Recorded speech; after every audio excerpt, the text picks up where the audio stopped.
अस्सलाम वालेकुम। आज हम इंटरव्यू करने वाले हैं मिस्टर मोहम्मद सफदल, जो कि क्वालिफाइड चार्टर्ड अकाउंटेंट है।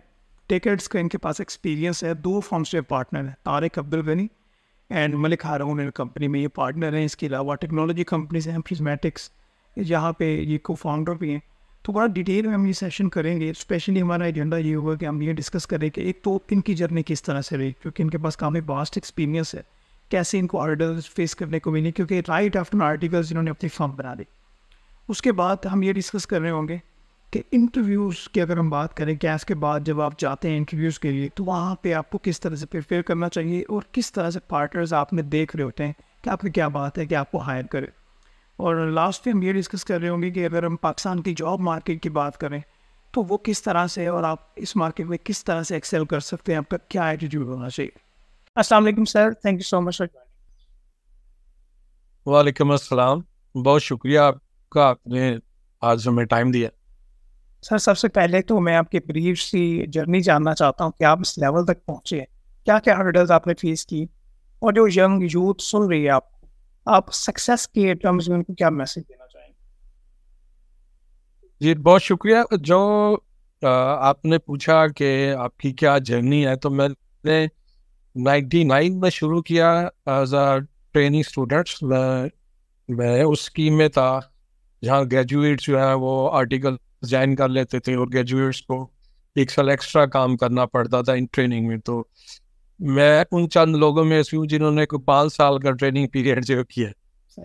तो फिर जब शुरू किया तो इनिशियली तो थोड़ी सी हर्डल्स थी, पर जब आर्टिकल्स वो शुरू हो गए, मैंने प्रेफरेंस की, मेरी चॉइस थी कि मैं एक छोटी फर्म ज्वाइन करूँ ताकि मुझे स्टडी के लिए ज़्यादा टाइम मिल सके। क्योंकि मैं जो स्टोरी सुनता था वो तो बड़ी खतरनाक थी कि जी फेलियर रेट बहुत ज़्यादा है और स्टडी का टाइम नहीं मिलता और अकेडमीज नहीं जा पाते। और उस वक्त वो सिनेरियो भी ये था कि अगर आपका एक पेपर लैप्स करेगा तो आपका जो पूरा जो शेड्यूल है वो लैप्स करेगा। अल्हम्दुलिल्लाह जो मेरे फर्स्ट दो FE1 और FE2 थे वो मैंने क्लियर किए। और उसके बाद जो मेरी जर्नी है वो एज यूजुअल जैसे मेजॉरिटी ऑफ लोगों के साथ होता है कि कोई एक आध पेपर, कोई एक आध फेल्योर जो है वो आपको CA में देखना पड़ा। फिर अल्हम्दुलिल्लाह 2005 में मैंने क्वालिफाई किया और फिर मैंने क्वालिफिकेशन के बाद जो है वो मैंने अपनी फर्म ही स्टार्ट की। मैं इंडस्ट्री में या जॉब में नहीं गया। और आपको पता है कि जब आप अभी फर्स्ट ग्रेड, आपका पहला साल है, अभी आपने क्वालिफाई किया और आप बिजनेस शुरू करते हैं तो बेशुमार हर्डल आपको फेस करनी पड़ती। तो काफ़ी फन बैट्स फेस किए और अल्लाह का शुक्र है कि जर्नी जो है वो चलती रही, कभी स्लो तेज, कभी ऊपर कभी नीचे। तो इस तरह का मामला जो है वो चलता रहा। लेकिन अल्लाह का शुक्र है कि अब मैं अब तारिक अब्दुल गनी एंड कंपनी का पार्टनर हूँ और मलिक हारून शायद सफ्तर का भी पार्टनर हूँ। और एक दो IT बिजनेसेस में मेरी इन्वेस्टमेंट है जहाँ मैं को फाउंडर भी हूँ। तो यहाँ तक की मेरी जर्नी है। अब एक मुख्तसर तारीफ यही है। अच्छा सर, जो जिस टाइम में आपने आर्टिकल स्टार्ट किए और अब जो अभी टाइम चल रहा है, ये इसके डायनामिक्स थोड़े से डिफरेंट तो हो चुके हैं।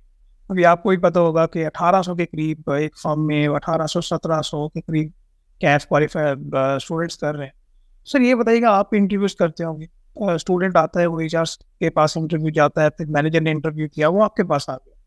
तो आप स्टूडेंट्स में क्या चीज़ देख रहे होते हैं ताकि जो स्टूडेंट्स सुन रहे हैं, ताकि उनको पता चले कि एक पार्टनर का इंटरव्यू क्या होता है और उसमें उनको प्रेपरेशन किस तरह से करनी चाहिए, या एक जो फर्म है वो एक अच्छी रिसोर्स को किस तरह से हो देगी।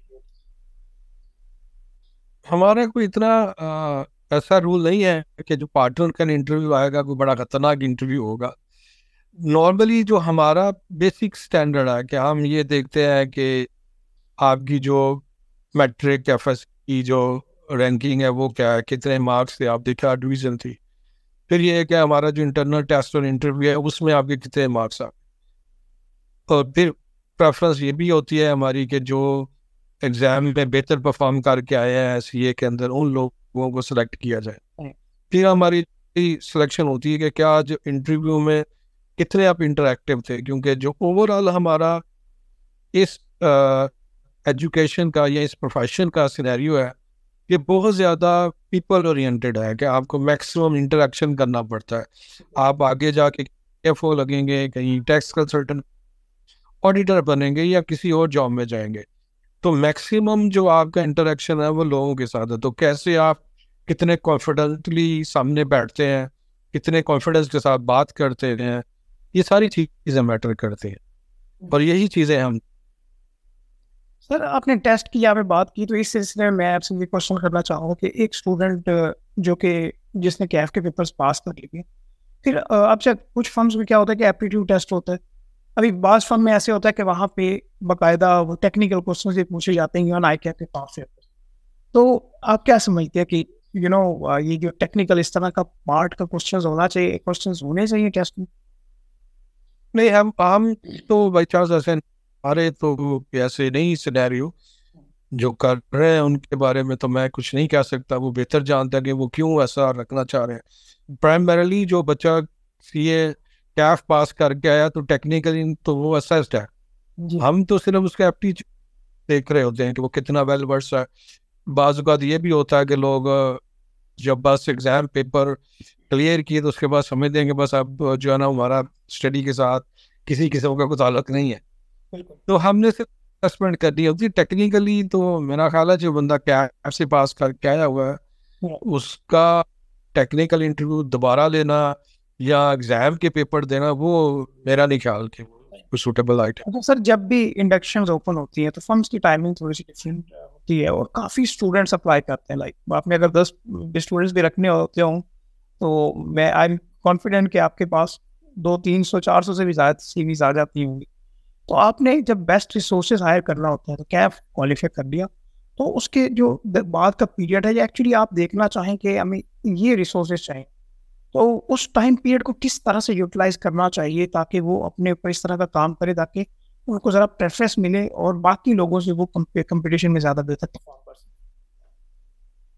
मेरी राय में जितने भी फर्म्स के टेस्ट हैं, इंटरव्यू हैं, वो तो ऑलमोस्ट हर कोई क्लियर कर जाता होगा। माइट भी कुछ ज़्यादा बेहतर करते हैं, कुछ कम, लेकिन मेरा नहीं ख्याल कि स्टूडेंट्स ऐसे भी होते होंगे जो टेस्ट या क्लियर नहीं कर पाते होंगे। मेन जो चीज़ मैटर करेगी वो आपका इंटरव्यू करेगा जी। कि आप कैसे तुम्हें परफॉर्म करते हैं। तो मेरे ख्याल में हमारे यहाँ एक ओवरऑल इवन जो हमारे क्वालिफाइड लोग हैं उनमें भी ये चीज़ लैक करती है, वो इंटरपर्सनल कम्युनिकेशन पे इतना फोकस नहीं करते। जी।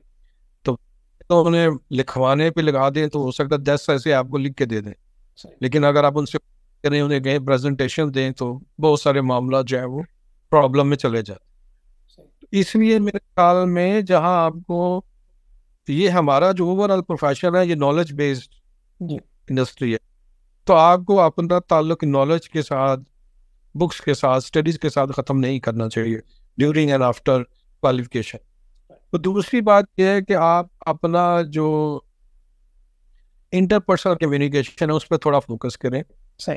अच्छा सर, मेरा नेक्स्ट क्वेश्चन आपसे होगा कि अगर हम जॉब मार्केट की खासतौर से बात करें पाकिस्तान की, तो आपको बहुत ज़्यादा बेहतर पता है, काफ़ी लोगों से आप इंटरेक्ट करते हैं, इंडस्ट्रीज़ में आप अपनी प्रैक्टिस की सर्विसेज प्रोवाइड करते हैं, तो आप क्या समझते हैं जो प्रोफेशनल अकाउंटेंट्स हैं, लाइक अभी जॉब मार्केट को देखते हुए आप उनको क्या गाइड करना चाहेंगे? वो किस तरह से, अभी करंट सिचुएशन क्या है, एक्सेल किस तरह से कर सकते हैं और इसमें क्या अगर कोई टेक्नोलॉजी का कोई रोल है, अपनी स्किल्स डेवलपमेंट पे है, कुछ भी अगर आप उसके ऊपर अपना टेक देना तो?